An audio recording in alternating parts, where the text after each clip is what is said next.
This week on Reliving the Extreme, we are discussing the episode of ECW from February the 20th, 1996. Nate Maxon, your host, here with you, along with my brother Aaron. Hello, everybody. And we hope everybody had a nice turkey day. We took last week off, didn't have an episode. Hope everybody had a great holiday, though. I know I did. And, yeah, so that being said, there was something I wanted to talk about, and now I fucking forgot what it was. It was actually something about modern wrestling. We'll get to it if we get to it. Okay. Yeah, like I said, I totally blanked on it. Before we started recording, we had a conversation, and I think in the midst of our conversation talking about comedians, I forgot what I wanted to say about wrestling, but that's it. Oh, that was what it was. It was kind of a discussion you and I were having a couple of days ago. The Survivor Series was a really good pay-per-view, and it's because of a few things. And I know you brought up one in particular, but for me, it was, first of all, I really enjoyed it because there were good matches, there were good surprises, and it was under 3 hours long. It was like an old school wrestling pay-per-view. Yeah, and I think it's part of the trend of what you're gonna see. You're gonna see going back to what worked. It's not gonna be a company anymore where it's one guy's decision. It's gonna be what I know we're profitable, but it's not just about profits. It's also gonna be about ratings and Well, and you can definitely see as time goes on, the fact that Vince's hand isn't in the creative pretty much at all now. It's pretty much Hunter, because one of my favorite things about the weekend was and Hunter's really good at this. He always has been. And now that he's putting his stamp on things, I think that it's going to be even harder for the internet goofs to know what's real and what's not. Because like this weekend, they had the internet all worked up how Seth Rollins and Drew McIntyre are pissed because CM Punk showed up and blah. No, they weren't. Like what Seth Rollins was doing at ringside, completely kayfabe. It was kayfabe. Like Seth Rollins is the professional that he is, working as one of the top guys in the biggest wrestling company in the world. He's not going to act like a fucking brat like that without it being somewhat approved. You know what I mean? Like, and it's also the WWE, so it's like I don't like that guy. I'd be like, okay, that's fine, and they're like that. It's like I might not necessarily like this guy, but we're all here to fucking make money, and if we're not willing to make the company money and do what they want us to do, then we're not gonna be here. You know what I mean? And yeah, I think that a lot of the people that like are I believe that Seth Rollins doesn't like CM Punk in real life. Like I don't think they're buddies or anything like that. And I don't even know But about that because shit, anything that happened between them was a fucking decade ago. People change. You know what I mean? Like, yeah, but I mean, don't think someone. Well, Rollins also, before the thought of CM Punk even coming back, did flat out say like, I don't want that guy back here. Like him being back would be a fucking cancer. But And like how I said, much of it's that? like, oh, But now he's back. how much of that was real? You know what I mean? Yeah, Like, I know. I'm just like, saying, like, but you get my point. It's like yeah, even if they really don't like each other, they're still gonna fucking work together. They're still, because it's like, well, you're here to make money, and this is the NFL, this is the NBA. So just shut the fuck up, or we'll cut you. You know, and we have like we have. That's the other thing too, is they have a talent roster where literally any of those main eventers could be gone tomorrow and it would make absolutely no difference. You know what I mean? Like, that they it's like have we have a such deep bench. yes, absolutely. Like they have as many at this point in their history. They have as many main eventers as they might have near to at the tail end of the Attitude Era. Maybe Yeah, more. and you know me, I've never been like the biggest fan of him. I like the guy, But like when Punk left, it wasn't like a catastrophic event for the WWE. Nah. It wasn't like, oh my god, what are we gonna do? He spent a year in AEW and he left, and it was insanity. Like it's like, Well, oh my god. that's because AEW is insanity. The whole thing is fucking nuts. It's such a shit show, and I don't know. It's not my cup of tea. For those of you that like it, that's cool. You like it. That's fine. You're way too into it, but you like it, and that's fine. Somebody It's made a meme, like a video meme. I have no idea what he was talking about, but Tony, like it's a clip of Tony Khan going, and that was the day that first time I felt that my life was in danger at a wrestling event. I was like, that so I don't even know what he was talking about. But then he it was went to he was Chris. talking about the last night CM Punk was in AEW with the Oh, well, hostilities what did Punk do? backstage. Oh, well, then they go to Vince and they're like, Vince's actual life being in jeopardy at a wrestling event. And it's that thing when Brock comes through the curtain and throws that belt right at his fucking head. Calls him a fucking bitch. You bitch. And like throws the belt at his head. And it's like, you want it? Come get it. It's a man's company. You know what I mean? Like, yeah, this is definitely an say, alpha say, what, male kind of company. Yes. say what you want to say about Vince. Even old Vince. He's what, 77, So 78? I think 78. He'll fight a motherfucker. Yes, he You know what I will. mean? He might He lose, ain't but he gonna, ain't gonna back yeah, down. he ain't gonna back down. He ain't gonna run away. Like He ain't gonna let you start fucking. he literally said pretty much like to it's not exact wording, but he pretty much said, I'm gonna go in that locker room, and if Brett wants to hit me, he can hit me. You know what I mean? Like it's like Yeah, but I'm once. not gonna fucking put my panties on and run home. This is still my Yeah, fucking company, no matter whether you're pissed at me or not. This is my fucking company. and I it's think just I think that's why he has that bond with Taker, and I think that's why he has that bond with Brock, because that's the kind of men they are, and that's the kind of man he is, like from a man standpoint. I'm not gonna sit here and say Vince McMahon's like a nice man, but he's definitely a man. yeah.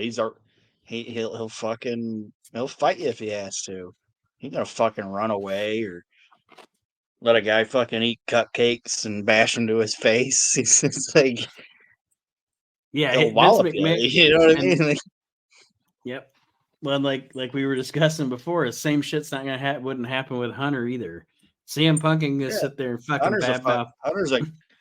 Hunter's a grown ass man. He'll fucking handle his shit too if he needs to. You know what I mean? So it's like, it's just like I said, it's like night and day with those Yeah, companies. People can I say what don't they want to say about the, I just and it's don't, not and even. And I don't like to but it's funny because they just give me the opportunity to make AEW gives me the opportunity too often to make it sound like I'm shitting on them, and I'm not shitting on them, but the long and the short of it is, it really is a shit show, and it's like child's play, and it's not run like a business, and it's just I don't know, it's just so I don't know. I don't even know what I'm trying to say other than, and again, I'm not trying to shit on the place, but they just give you so much fucking ammo. You know what I mean? And yeah, the show is so frantic, and they tell stories in 2 weeks that you could tell over a period of a year. And I don't know. nobody nobody means anything because they're all in groups. You know what I mean? Like, why is Mhm. MJF shouldn't be in a group? Yeah. He's a prick. You know, like his gimmick's supposed to be that he's a prick. He shouldn't be in a group and shouldn't be having friends and shit like that. You know what I mean? Like, Yeah. unless he's friends with the other biggest jerks on the show, Or like when they Roddy had him, Piper worked. or when they Piper had worked. him when they had him with a heavy like Wardlow. That's fine. Yeah, like Piper worked when he was with Orndorff and Orton because Orndorff and Orton were assholes too. You know what I mean? It's like these are the same way with Hunter and Sean. They worked because the only guys that liked Hunter and Sean were Hunter and Sean. You know what I mean? And That's why that and worked. and they would even give you the feeling once in a while that even this union is a little shaky. Like Yeah, Orndorff might give Piper a glance, or something like that, just, to let you know, yeah, we're all bastards and we could probably turn on each other too. Yeah. And it's just, I don't know. Just like I said, every time I've tried to watch it, it's like everybody's in a group and the commentating is not good. I don't know. I just Yeah, don't I'm also, enjoy it. I, I don't, I, I don't I really think it's, either. I think it's interesting that you're seeing a lot more people now going back or going from there to the Fed than going from the Fed to there. You know what I mean? And it's not, how do I say it? AEW got a lot of guys that the WWE was not even trying to keep. Like they'll release a guy and then the AEW will hire him. They're taking people that AEW actually wants, like Punk and Cargill, and I would assume they had something in line for eventually for Brian Pillman Jr. It's like they're losing stars and then they just get some fucking cast off that nobody wants. And I'm not saying, and let me say it, Oh, I'm not saying that Edge is a cast off or whatever, but you get what I'm saying though, right? yeah. Yeah. Well, and not to mention they. All right, I'm gonna stop shitting on that. I was just gonna say, not to mention sometimes they'll run down the lineup for their shows, and I won't know who half the people are because of the way they book. They just bring some guy in from the indies and don't give you any kind of introduction to him or anything. All of a sudden, he's just on the show. It's like What the fuck? he walked through the door and here he is. Who the Like fuck is he? how is he? I see that he's skinny and kind of looks like a Q-tip, but I don't know who he Yeah. is. It's like, how do you not know who Mark Bootyfuck is? He's like the biggest star in 3XP Or just EZW. like one more thing I'll say, and then we'll get into ECW. I'm going to use as a prime example why AEW's booking stinks. All right, if you have say the 1-2-3 Kid, and he upsets Razor Ramon on Monday Night Raw. That was a big fucking deal. And it shot the 1-2-3 Kid up. He became a top tier performer. He became a somebody. He was involved in storylines, etc., etc. Right? They did that thing with that Action Andretti guy with Jericho, where he like upset Jericho and beat him.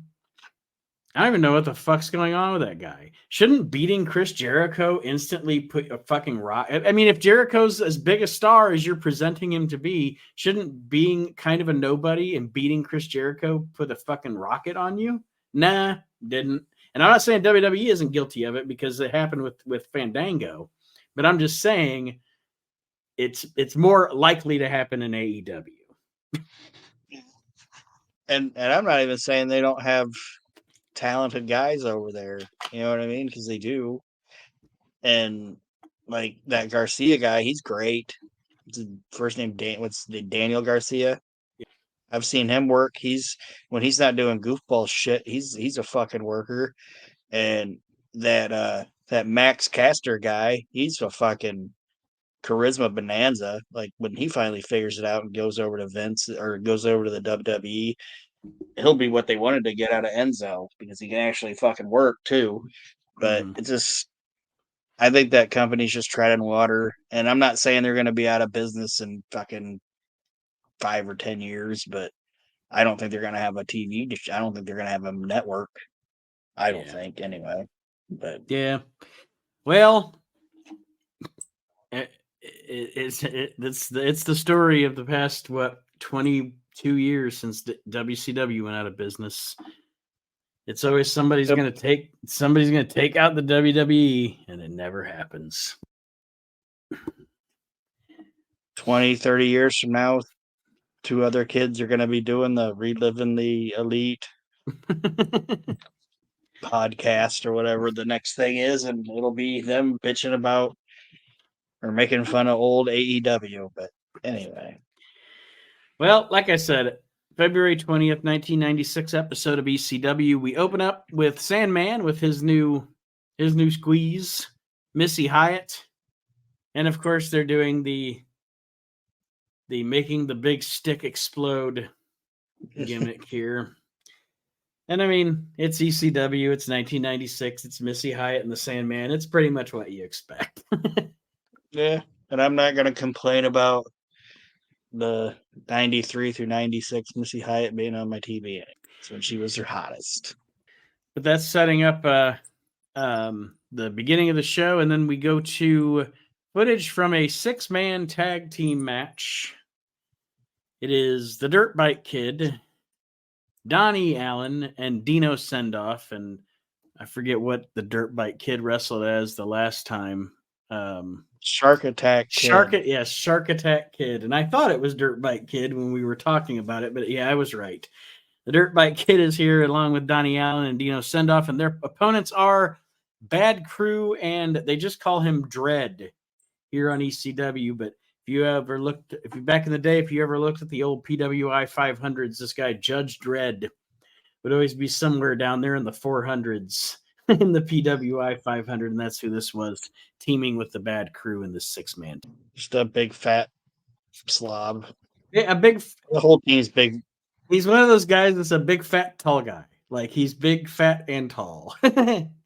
Yeah, and he's not even like say what you want to say about 911, but 911 was at least like, like jacked. Like I'm not saying he was like muscular, but he wasn't shaped like a pear. You know what I mean? Like Yeah. like Dread is shaped like a Bartlett pear, and he sucks, and he has like no definition. Yeah, I was gonna say that He's you can trying be to. He's trying. Oh God. you can be big like 911, or even to a certain extent, say Ron Reese.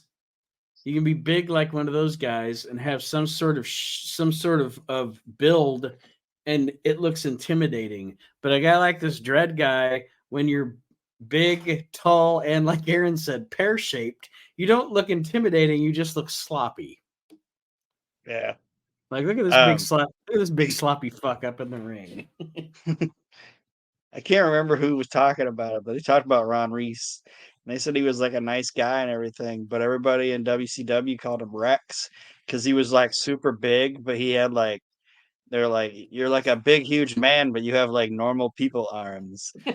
It's like your arms are like little people arms, but your body's like huge. They'd be like, "What's up, Rex?"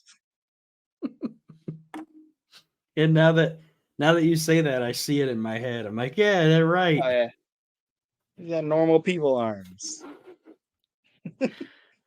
Well, the Bad Crew and Judge Dredd win this 6-man tag match, but their real purpose was to let to let Sandman come out to the ring and cane them. So that's what happens with those guys. And you always know when you see this kind of a match on an ECW show that it's not just going to be the match.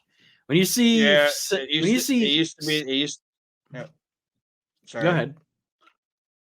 It was always the opening match, and it was usually the 911 spot, but 911's gone now. So now it's either going to be a toss up of you're either going to get Sandman, Taz, or down the line maybe New Jack to just come out and whip the shit out of somebody. Well, then we get one of those, I guess you want to call it one of those stuck in your mind seminal moments in the history of ECW. It's one of the ones that if you see WWE do something on ECW, like a documentary or something, they're always going to include it. It's one of those things that always sticks out in your mind. It is the first appearance of Brian Pillman in the ECW arena. Joey Styles is in the ring, the lights go out, and they come back on, and there is Brian fucking Pillman in the ECW arena. And before we start talking about this, I'm going to let you go and roll. But what I do want to say is before we start talking about this is Pillman at his best. Well, yeah, because like WCW let him go crazy and Vince let him go a little crazy, but nobody was going to let him go as crazy as he was going to be able to do in the ECW. And I think I think Eric Bischoff doesn't think he's kidding himself, but I think he's kidding himself when he says like this was all a big plan for Brian to come back to WCW. No, I was just about to say Brian It Pillman. was Brian's big plan to get to the fucking WWE. Yes, Brian Like, Pillman. Brian Pillman worked Eric Bischoff into quote. He worked Eric Bischoff by saying, "Let's work the boys." So Eric Bischoff, along with Pillman, worked the boys, but the whole time Pillman was working Eric Bischoff to get out of his yeah, contract so he could go to the WWF. Eric Bischoff can like say what he wants. He got worked. he told Pillman, or Pillman told him, boss, the only way this is going to work is if you give me an unconditional, complete release. Like, you're so mad you don't care where I go. And then I'll go to the ECW for a little bit and then I'll come back. He was like, nope. Peace.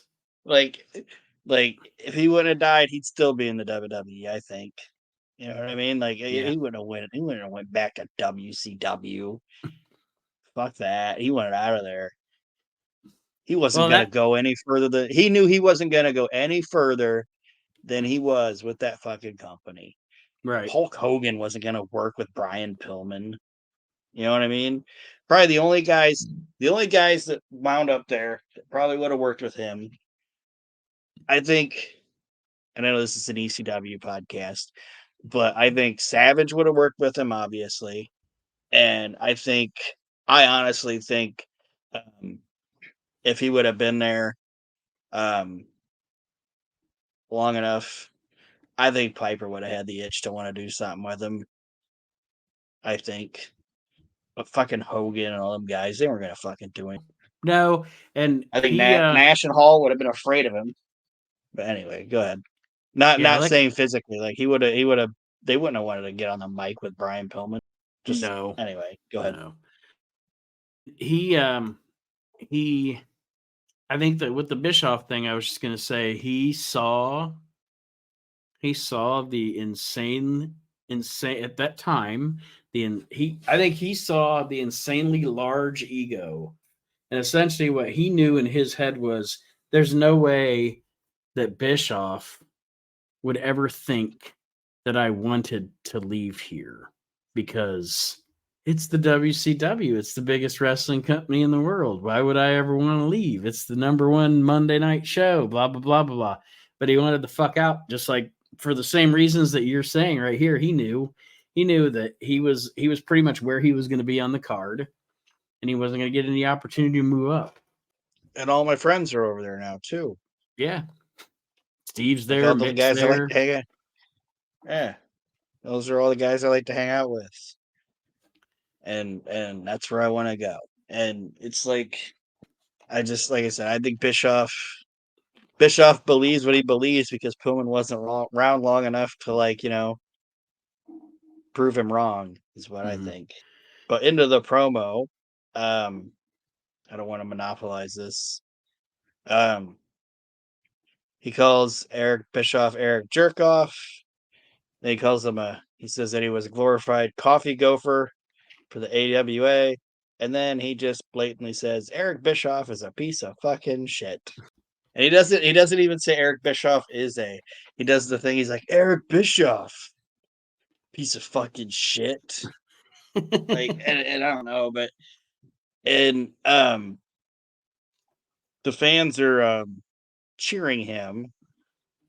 And so he quickly pivots the promo. He was smart enough to know that, like, I gotta say something about Bischoff, but if I keep going that route, they're not gonna boo me. You know what I mean? Oh yeah, I have that written down here.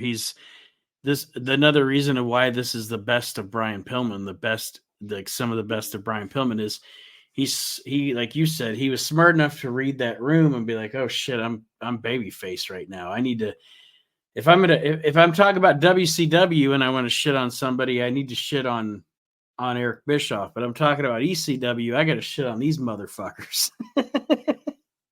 Yeah, I think he was even smart enough to know that going in, and I think Paul was too, because Paul probably told him, "Hey, man, these guys are going to be jacked that you're here."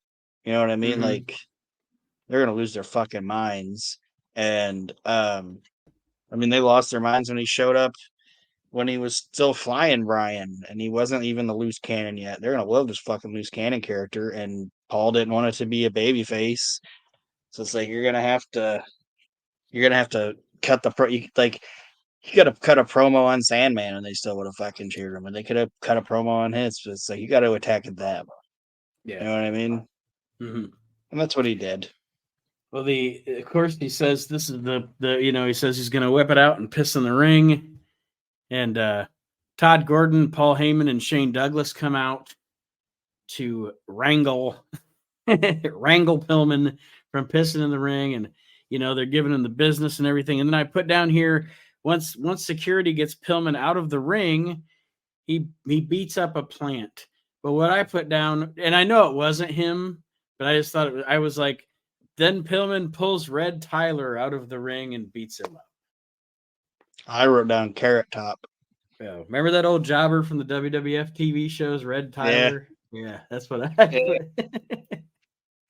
It looks like I thought it was Carrot Top, or he kind of had the same face as the fucking mouth breather part of the heels from the Burbs. Clopax or whatever. Yeah, Is that their name? Yeah, Clopax. Clopax. He looked like the mouth breather kid from the Clopax in the face with the Carrot Top wig on. Well, after the Pillman segment, which again, I give 5 stars to the Pillman segment. I give 5 stars to the Pillman segment in the time of February 20th, 1996, because it's and the plant was sorry. I was just gonna say there's a lot of stuff now where if you watch it from back then, somebody who's a fan that's a younger fan now might not think that this is as cool as it was then. You know what I mean? Like, because we've done everything now. We've fucking done everything now. But back then, it's like that. It's like that Bare Naked Ladies song. It's at this point, it's all been done before. But back then, it's like The Simpsons, fresh.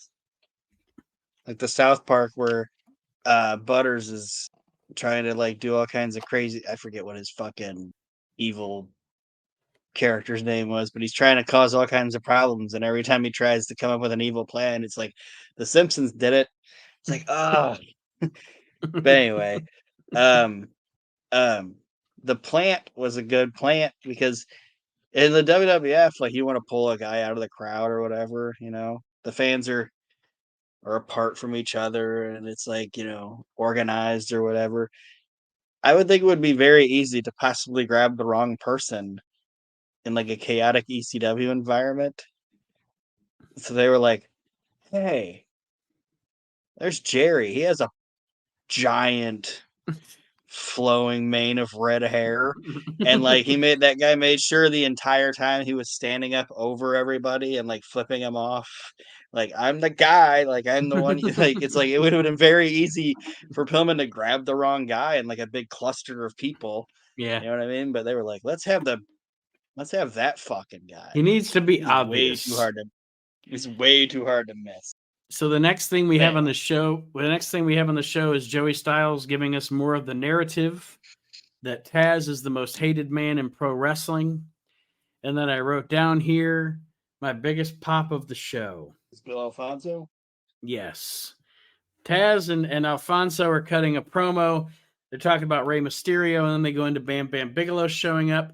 And Fonzie's like, once again, he just says, he doesn't say you're from the WWF. He just says you're WWF. But he goes, Bam Bam Bigelow, you're WWF. And there's nothing wrong with that. I like Vince McMahon. Vince paid 11 grand to send me to Betty Ford. But, and I fucking popped, man. I fucking popped. He was like, I like Vince McMahon. He spent 11 grand to send me to Betty Ford. Yeah, Betty Ford. And now I'm eating steaks and getting massage parlors every day. So, yeah. But, yeah, totally popped. That fucking Betty Ford line, man. Fuck him. I like Vince McMahon, but he paid 11 grand to send me to Betty Ford. And then I like that he said, I eat steaks and go to massage parlors every day. I don't know why that was funny to me. Every day. And I also think it's funny too that once he hooked up with Taz and started making all that money and shit, he didn't care about like violence or anything anymore. Like they've gotten rid of the whole like I'm State enforcing the rule. athletic commission. Yeah, Yeah. yeah. It's like fuck that. This is where the money's at, breaking people's necks and shit. Yeah, that bet I wrote that Betty Fork shit down too because that was funny. And it's the way he presents it too, like just in his Fonzie way of cutting the promo, Very you know. matter of fact. Yes. Not ashamed of it. Not at all. Not at all. But yeah, it was an effective promo from Fonzie and Taz. And another thing that I thought that I popped for was something they weren't intending to be, but it is anyway. Is the next match that we have is supposed to be, I believe, the Headhunters versus the Gangstas. Yes. And Mustafa's in the New ring, Jacks. and he cuts a promo. Yeah. I love that, you know, like New Jack and Mustafa, both of them, since they've been in ECW, both of them have had, like, you know, a separated shoulder or a pop knee or something like that. So they've been on the shelf for a couple of weeks or whatever. But I love that with the Gangstas gimmick, every time somebody's injured and can't make the show, the story is they're incarcerated. Yeah. New I Jack's love locked it. up in Atlanta. Yeah, but it was the same thing with Mustafa a few weeks ago when he had like the injured shoulder or whatever. They didn't say he had an injured shoulder. They said Mustafa's incarcerated. I love that that's their story. Like whenever one of them's gone, it has not. They're not injured or anything. They're in jail again. Yes. It's fun. But then we get Mustafa versus Damian Kane, and it is what it Yes. is. Well then, yes. So the Headhunters then come in, and I think at this point, Damian Kane is their manager, if I remember Yes. correctly from last week. So they come in and attack Mustafa. Joey Styles says that Tommy Dreamer has invited some old friends to return to ECW. And that's when we get the Bruise Brothers versus the Headhunters. The Bruise Brothers, Ron and Don Harris, or as I like to call them, Ron and Don Bruise, are back in ECW. And it is just the ECW. It's an ECW walking brawl. It wasn't anything bad. Yeah. And they are I don't want to say it like it they're kind of like Mr. Hughes. And I'm gonna say this, it's gonna sound weird, but it's like Paul's the only guy that was able to get these guys over with me. Like when Curtis Hughes was in like WWF or WCW, I didn't care. And when the Bruce Brothers were in WWF or WCW, I didn't care. But then when they were here, I'm like, yeah, I like them here. You know what I mean? Yeah. But when they're anywhere else, I'm just like, nah, I got no time for it. Yeah, probably the only time in WCW or WWF that Hughes worked for me wasn't even when he was a wrestler. It was when I liked the little thing with him being Luger's bodyguard along with Harley Race as the manager. But other than that, yeah, I Yeah, but he agree was with just a you. package on that Yeah. thing. Yeah, I agree with you. Him and Hughes and these guys are most effective when they're in ECW. There's a double pin deal for this one where one of the Bruise Brothers is pinning one of the Headhunters and vice versa. And the referee sees the Bruise Brother get the pin, so that's who gets the win. The Bruise Brothers beat the Headhunters. I like the Headhunters. I do too. There's nothing like they don't do anything, but They're they like Abby's kids. yeah. Like like I said, they don't really do anything, but they don't do it. But the little bit that they do isn't bad, you know. Mm-hmm. And I don't think they're a team that like you'd want around for like years and years and years. But they're like a come or bring them in for a couple months, get them out. Bring them in for a couple months, get them out, because eventually it's just gonna get stale. Right. But having around and leaving them and letting them be them for a little bit, I don't think it's a bad thing. I got no beef with them. The thing that always got me about them back in the day, like why I was intrigued by them back in the day, was probably the reason that I was intrigued as a smaller child. The first time I remember the first time I ever, as a kid, saw Abdullah the Butcher on TV. Because, I mean, we lived in Ohio. We didn't get world class back in the 80s, but we did have cable and we did have TBS. And I remember the first time I ever saw Abdullah the Butcher in my life.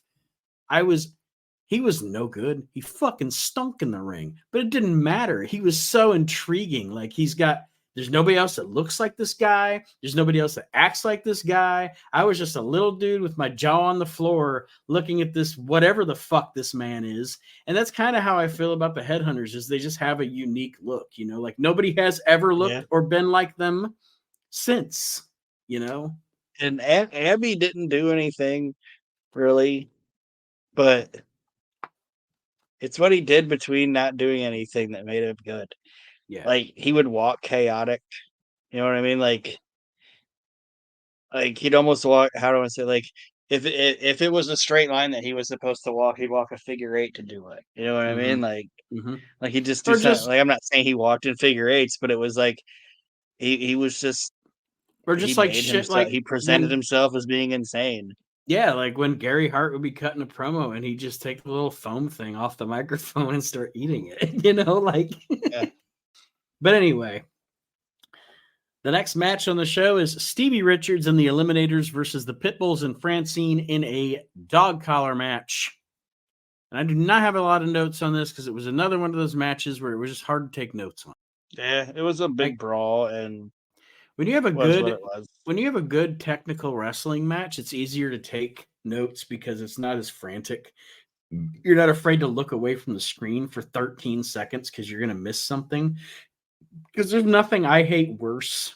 I really do. I hate when I sit down to watch the show or do a review on it. I hate whenever I have to rewind it for it.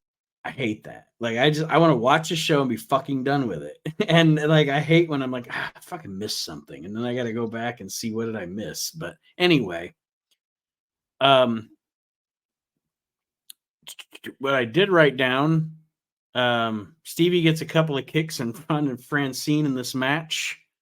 I wrote down, man, Francine's a trooper because she's getting in there with these guys, and I know they're taking care of her and everything, but for somebody her size and shit, I'm sure that it's like I don't know if I want to say intimidating. It's got to be intimidating, and this isn't even being sexist, but it's you're getting in the ring with all these big beefy fuckers, and there's chains and fucking all this shit going on. God bless her. But but they did do well with her though because like they made sure the bumps that she took like were obviously gonna be safe or whatever. But when the super crazy shit was going on, she was out. You know what I mean? Like Yeah, she's just laid out. So it's like, all right, yeah. we're gonna take her out of the match, um, and she was a trained worker. Like she trained to wrestle. So I mean, she knew how to bump and everything. But it just, I don't think she gets. I don't think she gets enough credit in the Oh business no, she doesn't get near as enough being credit. a She doesn't get female in it. no, she doesn't get near. No, not at all. Like I will And totally Vince agree didn't with you like on her. that. For one, Vince didn't like her when she got there. Like, Tommy got her hired. And did you ever hear this? What Vince I told Tommy? I don't think so. Tommy got her hired when they did the whole ECW thing and they were going to bring it back. And she was there for like a cup of coffee. And when she showed up and like Tommy introduced her to Vince and then like she walked away and went and did her thing. Tommy said Vince looked at him and goes, "Why would you hire somebody that looks like that?" Ah, and like walked Okay. away. It's like, all right, I guess. So like since Vince didn't think she was attractive, it's like that was it for her. She wasn't gonna be there that long, and they weren't gonna do anything with her, and they really didn't. And it was a misstep, I guess I I think. guess they I guess you're right. They really didn't because to be perfectly honest with you, I forgot she ever even made it. I forgot she ever Well, she even made went. it, and they didn't do shit with her. And I'm not saying she was like Sherry. I'm not saying she was on like Sherry Martel level. And I bet Francie wouldn't say she was on Sherry Martel level, but she was close in my opinion. She was great in any role she ever did. She acted the part. She looked the part. She was She was physical when she had to be physical. She was great at playing the bitch. When she gets into being Shane's number one cheerleader, those two were so good together, and she was so great in that role. And she looks good. Yeah, I mean, I don't understand. You're right. She doesn't get talked about enough.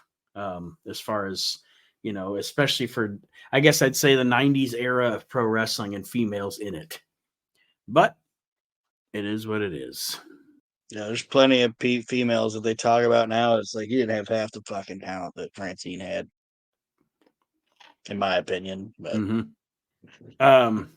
including Beulah, and that's not hating on Beulah, yeah.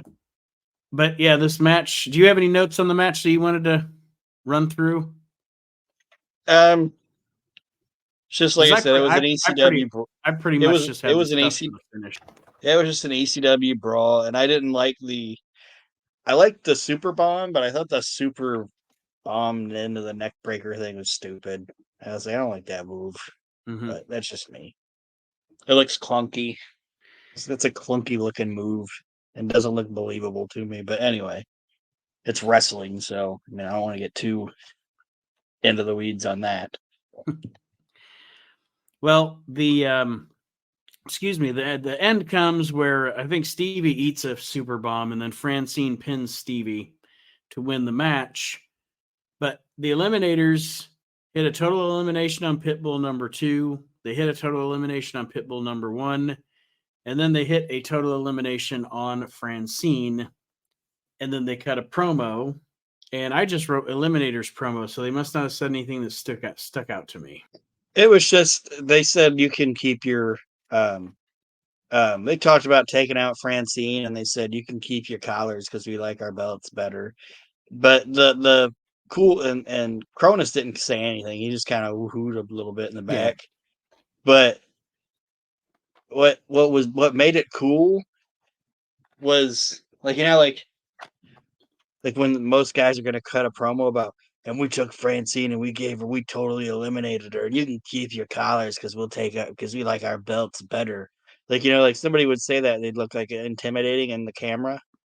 What Perry did was cool because he smiled the whole time. Like it was like, this is the only time that Saturn's happy. It's like like he's got a grin on his face when he's like, and then we beat up your girl. And I was gonna say, and then we'll take your belts. We're really happy. We're really happy because we creamed the bitch. Yeah. Like usually he's like snarling or whatever, but at this point I'm very happy. I'm satisfied with our day at work. Like we accomplished so much today, and he's a dude too that I don't think gets enough, and he went off the fucking rails in his personal life, so that's part of it. But he was so fucking good, I think. Yeah, he definitely was, and you're right. He doesn't get enough credit for as good as he was either. He has, like, if you look at well, I mean, even in this era, but going to WCW and then the WWF, you put him in the ring. You put him in the ring with a guy like, I'm just going to use as an example. You put Saturn in the ring with Dean Malenko. You can say a lot of times with a lot of different wrestlers, and this isn't hating on him, it's just the way it is. If somebody's in the ring with Dean Malenko, you can be like, Dean Malenko might have helped that chap to have a really good match there. But if Saturn's in the ring with Dean Malenko, I don't feel like that. I feel like, Saturn's right there with him, Yeah, and one of my favorite Saturn stories is he did a thing. Well, he was cutting like an interview, a promo, and it was funny because you're not you're not as big of a WCW guy as I am, but remember in like '99 when they put like him and Raven together for a little bit before Raven left? Yeah, I'm watching WCW '99 right now, so yes, I do. I've seen this fresh. So Eric didn't want those guys to get pinned. Like he wanted that team to not get pinned for a certain amount of time. And he said they were at one of those like Club Ligero or whatever fucking spring break shows or whatever. And he got the script and he was like reading it, and he like went to Terry Taylor, and he's like, because I guess Eric wasn't there. He was like, boss said we're not supposed to get pinned, and you got us getting pinned here. And Terry was like, well, he never told me that. And Perry's like, I wouldn't lie to you about it. Like, it's a thing. We're not supposed to get pinned. He wants to keep us strong. Like, I think he was thinking of putting the belts on him or something, you know. So Mm-hmm. he's like, he wants to keep us strong. And Terry Taylor was like, unless I hear it from Eric's mouth, you do what I tell you to do, and you lose tonight. And Perry's like, all right. So he walked out and he called Eric Bischoff, and he was like, hey, Terry Taylor wants us to lose tonight. And Bischoff's like, what? And he goes, yeah, he wants us to lose tonight. And he said, unless I hear it from your mouth, unless he hears it from your mouth, I just need to be a good citizen and do my good person and do my job or whatever. So like he basically walked his phone into or Terry Taylor's bus, gave him the phone, and then Taylor hung up and he's like, well, all right. Guess you're not losing Guess you're tonight. not losing tonight. Yeah.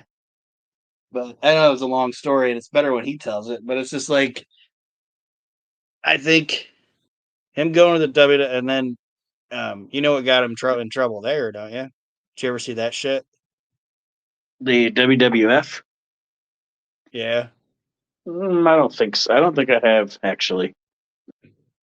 He worked with that that jobber guy, Mike Bell. Remember him? Oh They yeah, had him yeah, yeah. around all the Okay, time. yeah. The minute you said Mike Bell, then I remembered. Like it came back to Yeah, me. Bell dropped him on his head, so then Saturn fucking legitimately threw him to the outside of the ring, like threw him to the floor head first, and then just fucked him up the rest of the match. And like I've seen the match, and um during the match, Terry Runnels is at ringside, and you can hear her going, "Perry, stop it!" like she's just like, "Stop it! It's enough, Perry. Perry, stop it!" And he's just beating the shit out of that guy. And it was like after that they gave him the mop, and that was like it for him. Perry, It was like, stop hey it. man, yeah. She was like, Perry, stop it. It's like you can't do that.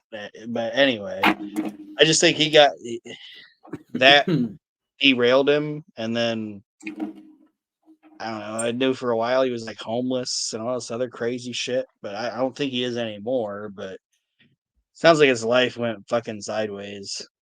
But I've rambled too much about Perry Saturn. Sorry.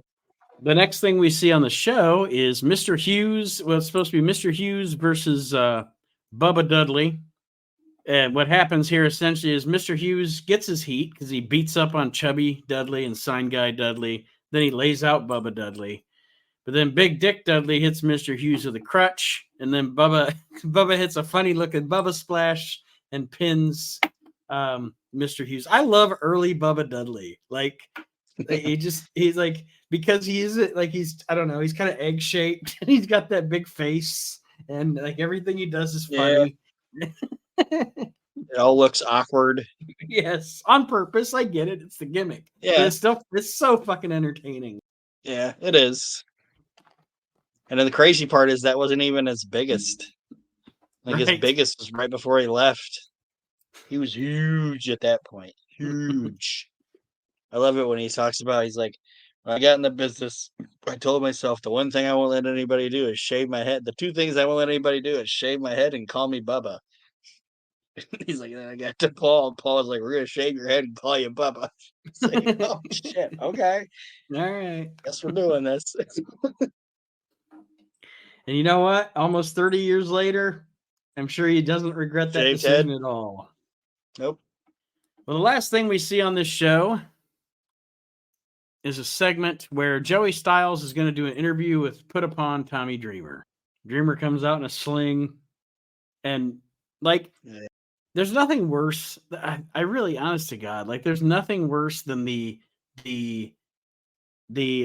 like high school acting chops of Tommy Dreamer when he's trying to act like dark Tommy Dreamer when he's feuding with Raven. Like it's like community college or high school theater. You know what I'm saying? Like I don't know. I totally agree. And um it made me get older to realize that Tommy wasn't that good. And The other problem too, and I've said it a couple times, is like in this feud, Tommy Dreamer is the bad guy. He didn't want anything to do with Beulah when they were at camp because she was a fat girl. But Raven hooked up with her and was friends with her, and then she comes back all of a sudden. She's hot now, and he's like, "Yeah, I want to get with that." And like Right. he cheats, like he helps her cheat, like he impregnates her. It's like, huh? If this was, if you told somebody, if you read that story to somebody that wasn't a wrestling fan, they'd be like, "That poor Raven. I can't believe what happened to that guy." Right. You know what I mean? And and they totally foreshadowed the fucking Bruise Brothers turning by bringing out, "Oh, Tommy brought him in," and but whatever. And I mean, it's cool that the Bruise Brothers are with Raven, but it's just, I don't know. Yeah, essentially, really quick, what happens here is Tommy Dreamer comes out, talks about how he hurt his arm in a match with Raven. Raven and his crew come out, and then Shane Douglas brings out the Bruise Brothers with him to be, quote unquote, they're going to be Tommy's backup. But the Bruise Brothers turn on Tommy Dreamer, and then they proceed to beat him up and crush his nuts on the ring post, and that's how we go off the air for this episode of ECW. I liked the episode. I did enjoy this episode of the show. It kept my attention. The only negative was I really didn't even have a negative. Everything on the show flowed well, made sense. I popped a couple of times for a couple of things, and I actually enjoyed this episode. I enjoyed it. And I think, I know we don't like to spoil things, but it's what, 30 years ago? Mm-hmm. I think we're rolling into like what I think was a cool little thing they did with this feud that kind of injected Shane into it. I think this might be where Tommy made a deal with Shane where Shane would protect Beulah. Yeah, and I think like, so, I because don't know what they even happened to me, but you go ahead, sorry. they even no, I think you're right, because if you noticed in this segment, when the Bruise Brothers and Douglas came down and it looked like there was going to be a fight between Tommy and the Bruise Brothers and Raven and his crew, Tommy actually asked Shane Douglas to take Beulah from ringside. That's why he wasn't there to help Tommy when Tommy got attacked. I think he made a deal with him. Like, I think it was like, you take care of Beulah and make sure she doesn't get hurt in this thing. And if I get that belt off of Raven, I'll give you a shot or some shit. We'll probably get there eventually. I'm putting the cart before the horse. But anyway, like you said, there wasn't really anything bad. There wasn't really anything it was just kind of a show for me. And I didn't mind watching it. And I wasn't mad after I was done watching it or anything like that. So it was a good meat and potatoes wrestling show. I agree. And that'll be a wrap for this week's edition of Reliving the Extreme, unless you had anything else you wanted to say to our listeners. Aaron's shaking his head no, so we are going to sign off for this week's edition of Reliving the Extreme. Thank you for joining us. We'll be back next week with more ECW. I think it's February 27th, 96 episode of the show. We're actually getting closer and closer to the time that I actually remember first seeing ECW on TV when I was a kid or a teenager, I guess. So we're getting closer and closer to that, but that doesn't matter. We'll get to that when we get to it. I will remember the scene when I see it. With that being said, we will see you next week, everybody. Have a great week.